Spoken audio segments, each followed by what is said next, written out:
We believe Vegas will probably play a lineup where they've got one line loaded up pretty good there with Eichel and Carlson and such. Just maybe a thought on if you're out there against them, what the right way is to manage, that much skill coming at you.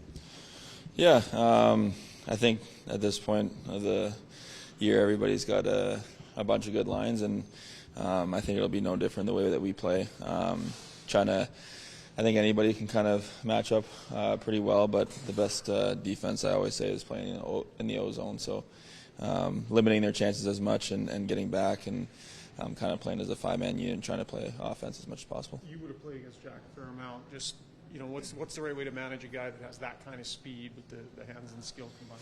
Yeah, guy like that, you always got to know where he is on the ice, and they have the type of skill guys like that can get lost and kind of find a way to get open. So kind of always knowing where he is on the ice, and it's a deep team top to bottom, so it's kind of got to be prepared for everybody. Jake, the way the Kings forecheck and the way Vegas forechecks are pretty different, and we expect that. Like, how does that affect you as a defenseman when you're probably going to be facing a much more aggressive forecheck? Yeah, it's a heavy forecheck.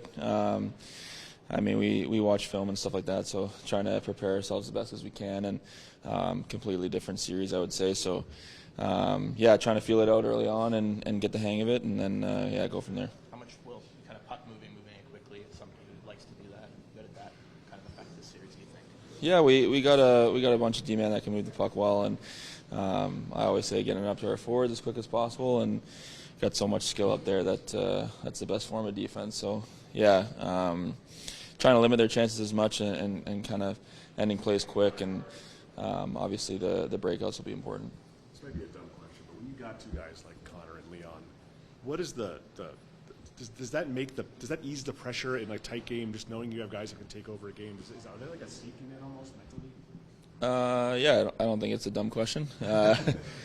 I've spent so much time on the other side watching those guys, as a fan of those guys, and it's cool having those guys on the team. They know they can, at any moment, they can break open the game. So, yeah, I think having the two best players in the world on your team is a pretty cool advantage.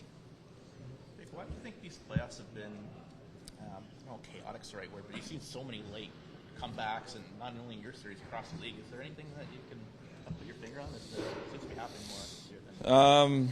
Yeah, I don't know what it is, but the first round of these playoffs has been crazy, and as a fan watching too, like me, it's fun. I think the first round might be, for that reason, might be one of the toughest rounds to get out of, because everybody's amped up and the home crowds are always into it, and yeah, it's been fun. I think as new fans probably watching, if they're watching the playoffs for the first time, it's been crazy. So it's great for the game.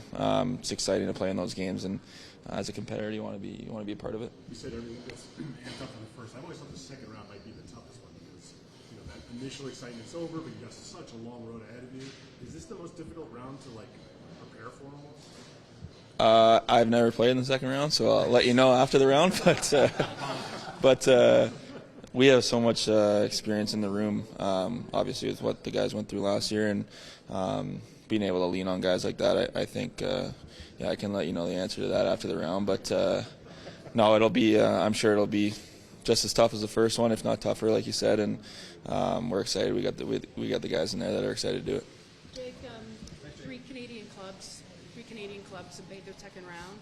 That hasn't happened since 2004, so it's been quite a while.